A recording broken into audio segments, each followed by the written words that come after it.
Hi കൂട്ടുകാർ, അസ്സലാമു അലൈക്കും വറഹ്മത്തുള്ളാഹി.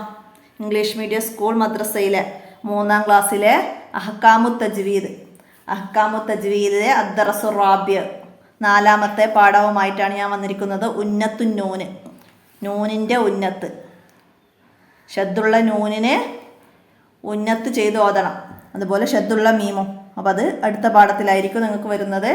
അപ്പോൾ നമുക്ക് അതിനെക്കുറിച്ച് അപ്പം പറയാം. ഇപ്പോൾ ഇവിടെ പറയുന്നത് ഷദ്ദുള്ള നൂനിനെ ഉന്നത്ത് ചെയ്യുന്നതിനെ കുറിച്ചിട്ടാണ്. അപ്പോൾ ഇവിടെ ആദ്യം കുറച്ച് ആയത്തുകൾ തന്നിട്ടുണ്ട്. അവിടെയൊക്കെ ഷദ്ദുള്ള നൂന് വന്നത് നമുക്ക് ആദ്യം ഒന്ന് മനസ്സിലാക്കാം. വ അന്ന, മിന്ന. ഷദ്ദുള്ള നൂന് നമ്മൾ ഓതുന്ന രീതിയാണ്. അപ്പോൾ ഇങ്ങനെ ആയത്ത് മുഴുവനായിട്ട് ഓതുന്നില്ല. അപ്പോൾ നമുക്ക് വീഡിയോ ഒരുപാട് നീണ്ടുപോകും. അപ്പോൾ വ അന്ന, മിന്ന, വ മിന്ന എന്നൊക്കെ നമ്മൾ ഷദ്ദുള്ള നൂനെ ഉന്നത്ത് ചെയ്യണം. അപ്പോൾ അതൊക്കെ ഒന്ന് മനസ്സിലാക്കി അണ്ടർലൈൻ ചെയ്യുക. ചെറുതായിട്ടൊന്ന് വരച്ചു കൊടുക്കാം നമുക്ക്. വന്ന അന്നഹു. അപ്പോൾ ഇവിടെ 2 സ്ഥലത്ത് വന്നു, മനസ്സിലാക്കുക. പിന്നെ അടുത്തത് എവിടെയാണ് വന്നത്? ഇതാ ഫഅത്മഹുന്ന ഇവിടെ വന്നു. ലിന്നാസി ഇമാമാ, മനസ്സിലാക്കുക. പിന്നെ ഇവിടെ നൂനുണ്ട്, പക്ഷെ ഷദ്ദുള്ള അല്ല. മിന്ന, അപ്പോൾ അവിടെ മദ്ദ് കൂടി വരുന്നുണ്ട്. അപ്പോൾ അതുപോലെ മനസ്സിലാക്കി ഓതുക. മിന്ന ഇന്നക, മനസ്സിലാക്കുക. ഇന്ന ഇവിടെയും മനസ്സിലാക്കുക. പിന്നെതാ ഇന്ന കുന്ന 2 സ്ഥലത്ത് വന്നു, മനസ്സിലാക്കുക. അപ്പോൾ അറബി അക്ഷരങ്ങളിൽ നൂനിനും മീമിനും മാത്രമുള്ള ഒരു വിശേഷണമാണ് ഉന്നത്ത്. മനസ്സിലാക്കുക. അറബി അക്ഷരങ്ങളിൽ നൂനിനും മീമിനും മാത്രമുള്ള വിശേഷണമാണ് എന്ത്? ചോദ്യം വരാം. എന്താണ്? ഉന്നത്ത്. മനസ്സിലാക്കുക. തരിമൂക്കിൽ നിന്നുണ്ടാകുന്ന രാഗത്തിനാണ് ഉന്നത്ത് എന്ന് പറയുന്നത്. ഉന്നത്ത് എന്നാൽ എന്ത്? മനസ്സിലാക്കി എഴുതുക. തരിമൂക്കിൽ നിന്ന് ഉണ്ടാകുന്ന രാഗത്തിനാണ് ഉന്നത്ത് എന്ന് പറയുന്നത്. അങ്ങനെ ചോദ്യം ഉന്നത്ത് എന്നാൽ എന്ത് എന്നതിന്. തരിമൂക്കിൽ നിന്നുണ്ടാകുന്ന രാഗമാണ് ഡാഷ് വരും. അപ്പം നമുക്ക് ഉന്നത്തിന് മണിക്കൽ എന്ന് മറ്റൊരു പേരുണ്ട്. ഉന്നത്തിൻ്റെ മറ്റൊരു പേരാണ് മണിക്കൽ, മനസ്സിലാക്കുക. നൂനും മീമും ഷദ്ദോട് കൂടി വരുമ്പോൾ കൂടുതൽ ഉന്നത്ത് ചെയ്യണം. മീമും നൂനും ഷദ്ദോട് കൂടി വരുമ്പോൾ കൂടുതൽ ഉന്നത്ത് ചെയ്യണം, മനസ്സിലാക്കുക. പരിശുദ്ധ ഖുർആനിൽ വന്ന ഷദ്ദുള്ള എല്ലാ നൂനിനെയും ഇപ്രകാരം ഉന്നത്ത് ചെയ്തുകൊണ്ടാണ് ഓതേണ്ടത്. പരിശുദ്ധ ഖുർആനിൽ വന്ന ഷദ്ദുള്ള എല്ലാ നൂനിനെയും ഡാഷ് ചെയ്തുകൊണ്ടാണ് ഓതേണ്ടത്. എന്താണ്? ഉന്നത്ത് ചെയ്തുകൊണ്ടാണ് ഓതേണ്ടത്, മനസ്സിലാക്കുക. ഇനി നമുക്ക് ദഫ്തർ തോലിബ് നോക്കി തദ്രിബാത്ത് ചെയ്യണം. അതിന് മുമ്പ് നമുക്ക് പാരായണം ചെയ്യേണ്ടത്, നോക്കി ഓതേണ്ടത് ഏതാ? സൂറത്തുൽ വാക്കിയ. ഷദ്ദുള്ള നൂന്, മുഷദ്ദദ, ഷദ്ദുള്ള നൂന് ശ്രദ്ധിച്ച് സൂറത്തുൽ വാക്കിയ നോക്കി ഓതാനാണ്. പിന്നെ മനപ്പാടമാക്കാനും വന്നത് എന്താ?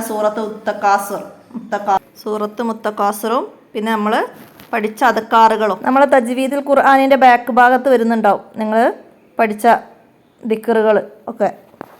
നിസ്കാരത്തിൽ ചെല്ലേണ്ട കാര്യങ്ങളും ബാത്റൂമിലേക്ക് വീട്ടിൽ കയറുമ്പോഴൊക്കെ. അപ്പോൾ അതൊക്കെ അവിടെ നോക്കിയിട്ട് മനപ്പാടം മാക്കുക.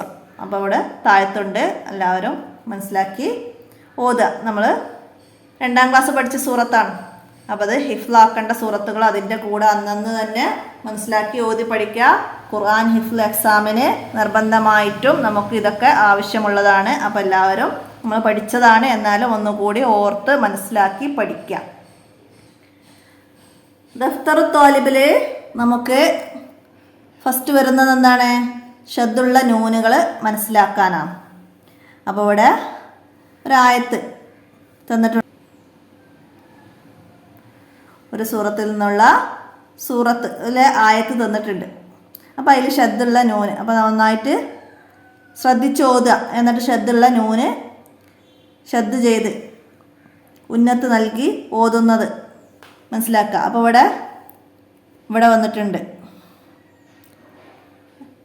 അസ്കിനൂഹുന്ന, മനസ്സിലാക്കുക. പിന്നെ തുളാറുഹുന്ന, മനസ്സിലാക്കുക. അലൈഹിന്ന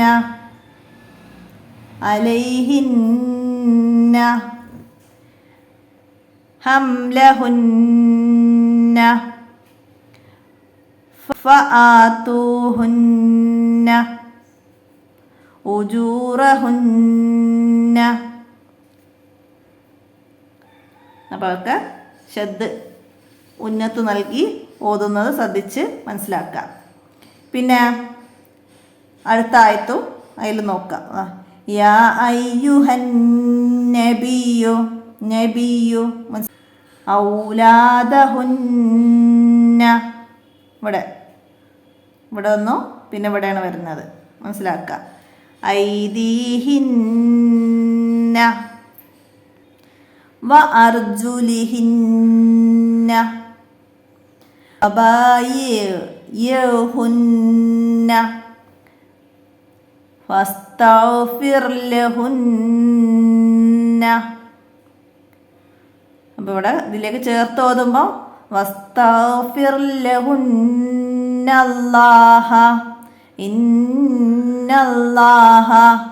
അപ്പോൾ ഒക്കെ മനസ്സിലാക്കുക. അവിടെയൊക്കെ ഷദ്ദുള്ള നൂനുകൾ വന്നിട്ടുണ്ട്. അടുത്ത ഇനി ചോദ്യങ്ങൾക്ക് ഉത്തരം എഴുതാനാണ്. നൂനിനും മീമിനും മാത്രമുള്ള ഒരു വിശേഷണം ഏത്? നൂനിനും മീമിനും മാത്രമുള്ള വിശേഷണമാണ് ഉന്നത്ത്. അപ്പോൾ ഉന്നത്ത് നമ്മൾ പാഠത്തിൽ നോക്കിയിട്ട് എഴുതാം. അവിടെയുണ്ട്, അപ്പോൾ അത് എഴുതാം.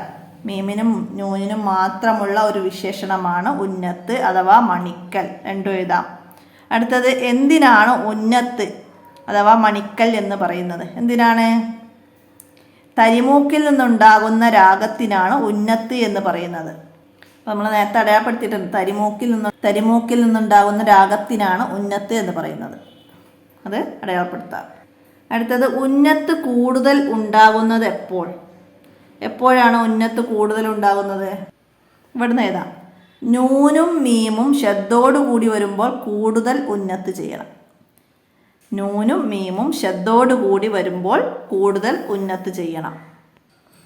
അപ്പോൾ അത് 3 ചോദ്യങ്ങളും ആൻസറും നന്നായിട്ട് മനസ്സിലാക്കി പഠിക്കാം. ഇനി തഹസീസ് എന്താണ്? ഒരു വർക്കാണ്. നഖ്റ സൂറത്തുൽ വാക്യ സൂറത്ത് ഓതുക. അതിൽ ഷദ്ദുള്ള നൂനുകൾ നന്നായി ശ്രദ്ധിച്ച് മനസ്സിലാക്കി ഓതുക. എന്നിട്ട് അതിൽ എത്ര ഷദ്ദുള്ള നൂനുണ്ട് എന്ന് എണ്ണിയിട്ട് നമുക്കിവിടേക്ക് എഴുതാനുള്ളൊരു വർക്കും ഉണ്ട്. അപ്പോൾ സൂറത്തുൽ വാക്യ എടുക്കുക, എത്ര ഷദ്ദുള്ള നൂനുകളുണ്ടെന്ന് എല്ലാവരും മനസ്സിലാക്കി കണ്ടെത്തുക. അപ്പോൾ എത്രയാണ് 4ാമത്തെ പാഠമായ ഉന്നത്ത് നൂൻ എന്ന പാഠത്തിൽ നിങ്ങൾക്ക് മനസ്സിലാക്കി പഠിക്കാനുള്ളത്. എല്ലാവരും മനസ്സിലാക്കുക, ഉപകാരപ്പെടുത്തുക, നിങ്ങളുടെ കൂട്ടുകാർക്കൊക്കെ ഷെയർ ചെയ്യുക. അസ്സലാമു അലൈക്കും വറഹ്മത്തുള്ളാഹി വബറകാതുഹു.